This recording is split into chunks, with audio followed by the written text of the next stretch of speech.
Hello, welcome to another episode of The High Ground, powered by Premier Companies. Jeff, how are you today? I'm wonderful, Sal. Yourself? Awesome. Who you got for us? Well, we got our recurring favorite agronomist. Oh, our must be technical Glenn agronomist Longabaugh. with Premier Ag. Glenn Longabaugh's in the house. Good morning. Good morning. And before we get started, we got to start with the question of the day. And this is for Glenn specifically, because he is the master of every talent, most interesting agronomist in the world. But Glenn, what is something that you would be bad at no matter how much you practiced at it? Well, I have a couple of things that come to mind. First of all, golf. There is no parity in the game of golf, right? I don't care how much you practice. You can take lessons. You can swing the club to where you look like you know what you're doing, and yet you can still play terrible. You can still score terribly, right? Yeah. And so I've decided. It just means your cost per stroke is lower than those good guys. Is that what it is? You got to think of it in terms of economics. The key is volume. I hadn't thought about that. The key is volume. I mean, think of what they're paying per stroke. Yeah. Well, I had to give up the game because I couldn't really afford the entry fee, right? When you start going through, golf balls are pretty expensive anymore. Oh, and you got to change clubs every couple of years because something new comes out. Yeah, absolutely. Actually, that's probably the You probably got a rangefinder though, don't you? That's probably the cheapest part of Yeah, the rangefinder. He's got the only one that goes out to 1,300 yards. Yeah, but I probably I've hit a ball like that before. What are you talking about? Yeah, when I first gave up archery, competitive archery, that's what I tried to fill the void with was playing golf, and I found out that there was, there wasn't the same kind of return on investment there that there was with archery for me. But the one skill that I have never mastered, and I don't think I will ever master this, is one that Sal has, Jeff. Oh, really? Yeah, it's managing people. I am a terrible manager of people. I'm a great technical support guy, or at least I can hold my own there. Good at managing information, walking fields, doing diagnoses, that sort of thing. But I have never been a very good manager of people, right? Maybe be that obsessive compulsive. It probably, yes. Yeah, it probably has something to do with my compulsive behavior, yes. Are you the type that it's just easier if I just go, rather than try to tell somebody I need you to go do, it's just easier to go do it yourself? You sure you don't know my wife? Yeah, there's Saint Donna. Absolutely. The one exception is around the grandkids. I seem to be, with Bennett, however he does it is just absolutely perfect. Yeah. I don't know what it is, man. This grandfather gene, it's totally different. Yeah, that's best club ever, grandparent club. Yep. But well, Jeff, what is it that you would not be good at or excel at, no matter how hard you practice? Probably anything musical, instrument, singing. I mean, that's Well, we do have kind of a recording studio here if you want to practice. Thomas, what's that called? Auto tune, or you'd have to get a souped up version of auto tune to make me sound good singing. So, well, mine would be you guys hit the two I had because I cannot carry singing a tune while you golf. I couldn't carry a tune in a bucket, and I have tried golf. I've thrown money at a golf game, and I've had my wife take pictures when I tried to swing, and they look identical, every one with my arm bent and just. Yep. So I just gave up on it. I just figured I might as well spend that time doing something else. You'd rather spend 4 hours in a backhoe than you would on the golf course. That's for sure. Yeah. Absolutely. Making big holes. Making big holes and filling them back up again. Yep. Well, Glenn, since we know we're not golfers or musicians, we better talk about crops. Yeah, well, it is. We are due for my monthly therapy session at the High Ground Podcast. How you doing, Glenn? Well, I'm actually in good humor, right? I'm one of the things I'm going to do when I leave here is go over to Cortland and pick up 10 gallons of indigo, and so that tells you that we have critters, and it's time to get them sprayed. And I'm feeling much more optimistic about this crop than I was just a couple weeks ago, right? And so. It's we continue to get some moisture. Yeah, well, some areas too much. Actually, what straightened this crop up, if you think about it, we started out, this crop was put in too wet. It's really ugly. It was delayed planting, anaerobic conditions, and really it was that, that second half of June when we had, there was about 10 days there that we had above normal temperatures, and we went that whole time frame with little or no appreciable rainfall. And that really allowed this crop to root down, because crops can't root, roots can't grow in anaerobic conditions, right? So if you stay saturated, we did, and we stay saturated, for a long period of time, and that's what had this crop on its heels. But I'm not saying the crop is still perfect, right? But it no longer looks like middle school, right? Where you watch middle school let out, and some of the kids are already blooming, and some are skinny and geeky looking, and they're all some tall, some real short. Yeah. We're now we're kind of in. We're kind of high school or college, right? Where they're in grand growth. They're, this early planted corn looks exceptional, right? The little bit later planted corn, it's still uneven, but it's getting more uniform every day. And it'd be interesting, I may do this yet today, is to get out there on some of this corn that's irregular in height and literally split stalks, pull the ears, right? Because the ears are there, right? The primordia is already divided. Now, they're not pollinated, right? They're not fertilized, but you'll already be able to find little teeny tiny ears. And do those ears have, 30, 40 kernel rows in length potential? Do they have 50, in length potential?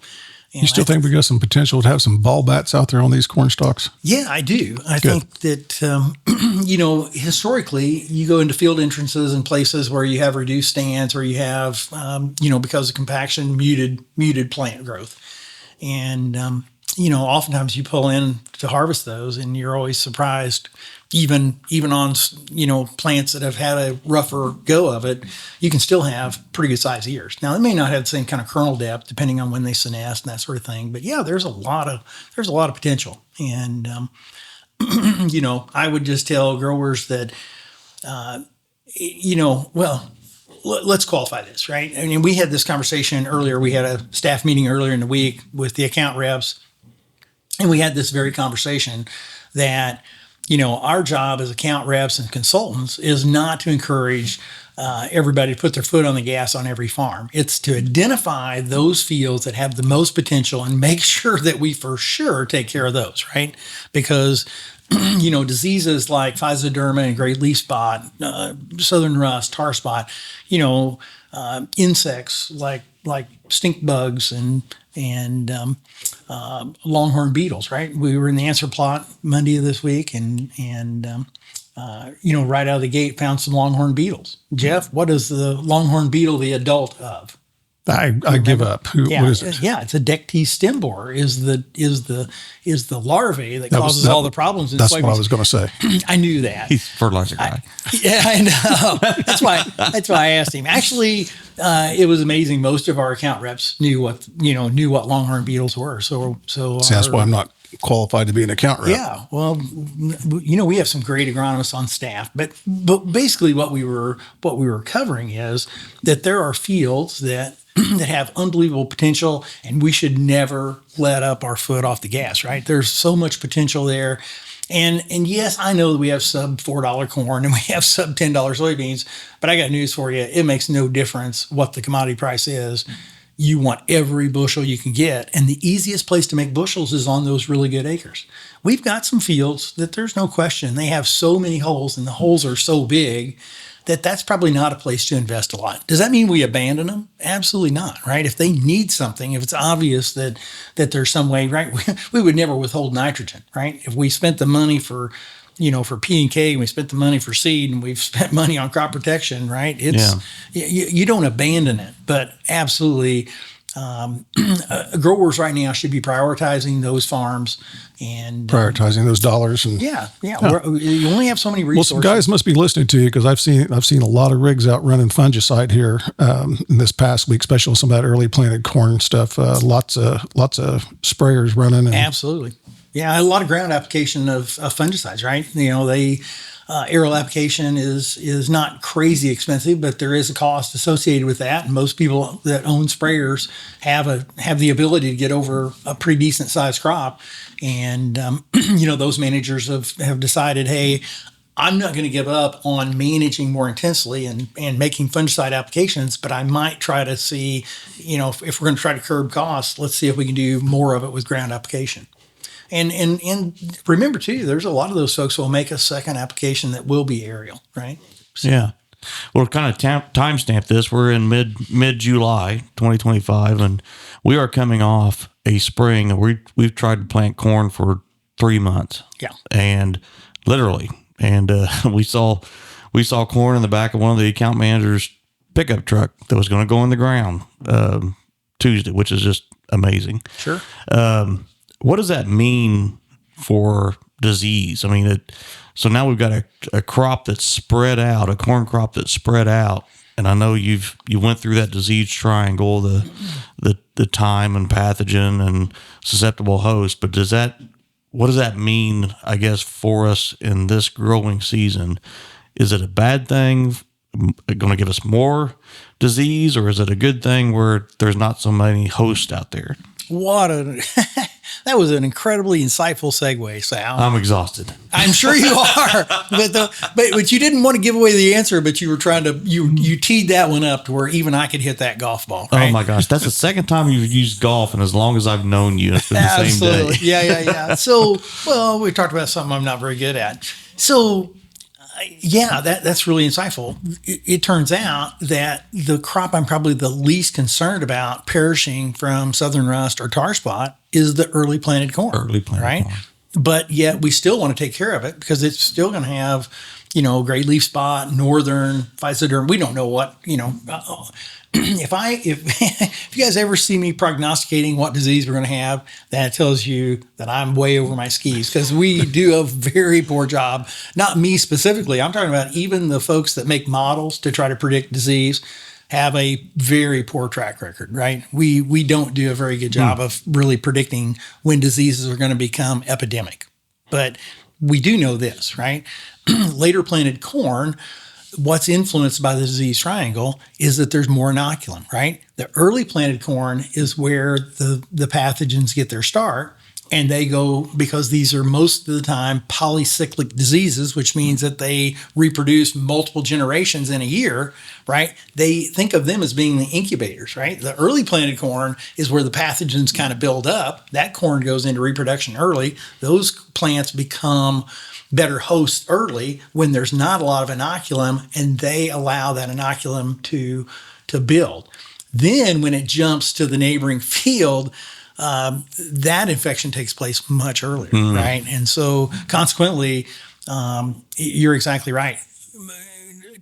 The corn planted in the middle and tail end of a window or of a season are almost always in more jeopardy, right? Okay. They're going to have more exposure. Absolutely, much more exposure. And I've thought about Makes that. Sense. Yeah, I was thinking about that just this morning, right? It's, am I thinking about, which fields I'm going to put a second pass of fungicide on? Am I thinking about, where do we need to go from a single insecticide into indigo or into leverage or, a combination of neonic and a pyrethrin? Absolutely. But I'm also thinking already, hey, we've got a lot of corn. Looks like this corn crop's going to materialize. What are we going to do with this? Where are we going to go? Are we going to be harvesting soybeans prior to corn and let this corn dry because of low commodity prices? I mean, growers need to be asking themselves these questions right now, right? You can't just wait until fall to make them, right? If you're in a place where you're not exposed to the risk of flooding, then I would say you probably are already at above a 50% certainty you're going to have a crop, right? I mean, think where we're at. We've got corn that's in the latter part of grand growth to maybe early flowering. We've got, the soil is still not completely full. We're not at saturation. We may not be at field capacity. We're not much below field capacity right now. So we may have as much as, 2 weeks of usable moisture. Well, what's that tell you? That tells you that most of this corn is at least pre-flower stress is not going to probably take any bushels off. And if we get 1 or 2 more rains, right, we have a big part of Premier service area is going to be made, right? And so, I don't want to jinx this either and say, we've got this crop in the bag. That's not true. We could turn off dry any day, right? And but we've had a different kind of stress, right? For 6 consecutive years, we've had really dry Junes. And this year we've had still quite a bit of moisture through the month of June. Now, will it turn off that's for the, the meteorologists to debate, prognosticate what's happening. But I don't see anything in the midterm, in the short-term forecast that suggests that we're getting ready to go off into some 14-day forecast. We've got some, not huge amounts, but we've got some rain forecasts. That's good. We'll keep this thing going. Yeah, extended forecast looks good, and the crop is evened up and starting to look a lot prettier, right? So what about the grower mindset? I mean, it's depressed. I mean, it's So if you'd asked me this question 2 weeks ago, I'd said, man, we've got a lot of growers on the suicide watch hotline, right? Yeah. It's commodity prices have been off, but I told the group earlier this week that growers probably need to remember that commodities are fickle, and last year didn't look very good at this time. And a lot of years when we set midsummer lows, I heard Chad Toyne with Church PhD make this comment that when you set summer lows, right, when you don't have your highs in the summer, but rather you set lows in the middle of summer, oftentimes or most of the time that equates to rising prices in the fall, right, at harvest, right? So you think about those falls when you had commodity prices actually increasing as you went through harvest. Those are almost always associated with where you set summer lows. So, going to that mindset, I'm going to put you on the spot here a little bit. You may have to just put your farmer hat on. Everything we're looking at, we're mid-July, so we're looking at purchasing, fertilizer inputs for the next year. We're knee deep in that right now. Sure. Input costs are not going down from a fertilizer standpoint. We don't know what this yield's going to be. We know the crop prices are lower now, so we look like we're going to go into another challenging year. Is there anything that a farmer can do to start thinking about his plan for the 26 crop? Like I said, I'm putting you on the spot, and we're way far out there. But and how do we manage through another challenging year? Jeff, there's so much uncertainty, right? Mm-hmm. And all you did was you gave me just a tick of anxiety, right? And I appreciate that, because I'm kind of going, that vapors thing is what I think that's the old timers used to call it. I'm having the vapors just thinking about it. When you have this much uncertainty, the typically the right course is it's not to not do anything, but to go back to the fundamentals, right? If you're heavy on corn this year, probably try to get back to a 50-50 rotation, or think about keeping your rotation intact, right? Don't make wholesale shifts into non-GMO or into white corn or something crazy, right? Just don't do silly stuff, right?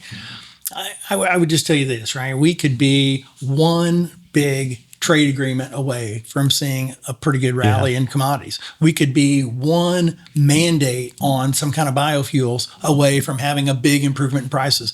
I am not, I'm not that panicked over it. And just remember, our customers don't have the ability, right? This isn't like we're building iPhones and we can say, you know what? I think we'll curb production, right? Right. That's not the way it works in agriculture, right? If you want to keep ground and you want to keep farming, you're obligated to plant that. You're going to plant some kind of crop next year. You're not going to leave the ground idle, more than likely. So, and Glenn, that's right though. I mean, with the news cycles that we have had since beginning of the year, I mean, we can't keep up. I mean, it's just like you said, it's one trade agreement, it's one tariff, it's one war, one something, right? Yeah, sure. And weather events. So there's a lot of things. When you say that the prices can be fickle, they certainly can, and it seems like we have more factors now, not less. Sure. We may not see an increased demand, use come up, but I think that between the tariffs and everything else, there's so much volatility, and that's going to bring some opportunity. Sure. Well, I mean, the thing that I probably need to know more about is personally, I talk a lot about economics in here. I talk a lot about grains, and I am probably the least qualified person to talk about it. But we do have funds that are, trying to make money by just trading paper. And so we always have to navigate that. We have the news cycle, which, they like try to keep as negative as possible, right? Seems like. But, to me, I'm probably better with fundamentals. I know we planted 95 million plus acres of corn. I know that it's possible that if Nebraska or Iowa, Missouri, southern Minnesota, certainly Illinois, which central and northern Illinois have a fantastic crop. Southern Illinois has a disaster. It's worse than us by far. But think about southern Illinois. They've got all those gray prairie fragipan soils like Wynoo's, Blueford, Hoyleton, Sisney's that really don't dry up well. And so my friends in southern Illinois are really, really in a tough way, right? But you look at across the Corn Belt. I mean, what is that number we're going to reach? It could be 15, billion bushels. And so that's what the market is reacting to, right? We almost need to have some inclement weather across the Corn Belt to kind of put this thing in check. But, I said this earlier in the week too, that, the cure for low prices is low prices. And these low prices have really allowed us to chew through a lot of corn, right? Our carry out today is much lower than what I would have thought it would be, last winter, right? So that's positive. That's optimistic. And, the president says that he hasn't forgotten farmers, right? It was the center part of the country that got him in the White House. And he, it's easy to make promises you don't keep, but I think he's got a pretty good record of at least trying to look out for promises that he's made. So yeah, very good.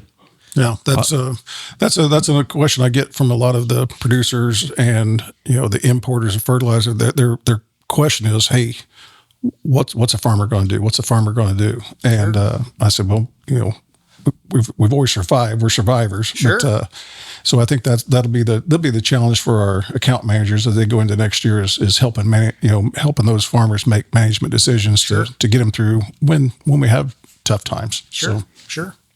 But got a few takeaways here. Been listening. Don't make major changes in this commodity environment. Don't do a major shift to non-GMO or change your practices. Right. Return to the basics and the fundamentals. Be aware of the late planted corn diseases. Yep. All right. And take care of the good crops that you got. That's number one right there. Number one. We kind of passed over that, but I mean, we've got a crop that has improved dramatically. There is no excuse for not managing it to its full potential at this time, right? You go past these soybeans that were planted in April, and they're up above your knees and looking fantastic. There are some good-looking soybean fields. Absolutely. And I didn't know if we'd see that from what they look like early. Yeah, absolutely. And the ones in May, they've closed the rows and are starting to really get into grand growth. The ones that were June planted, we didn't think would ever take off. And yet, and this is the way it is every year, right? 1st of June, you're kicking dirt clods saying, what in the heck is wrong with these soybeans? Why don't they take off? Why are they not closing the rows? And almost every year by the end of June, if not certainly by the first week of July, you're like, oh my gosh, these things are taking off. And we're going to have a jungle. And there's going to be some of that this year.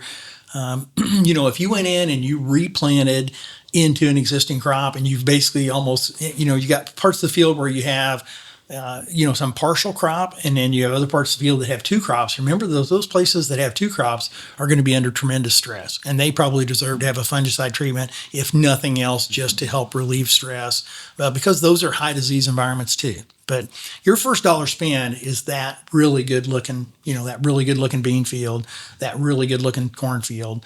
And most of the corn actually has improved to a point where I think we still have lots and lots of yield potential. That's awesome. That's great news to hear. It is. Absolutely. And that's the last point I got is we need all the bushels. Absolutely. Need every bushel. Okay. Jeff, anything else? No, I think that was good. Glenn, as always, we appreciate your insight. It's my pleasure. Thank you. Thank you for all you do for the Premier Ag and all of our customers in the area. So, that's another episode of The High Ground, powered by Premier Companies. Thank you all very much.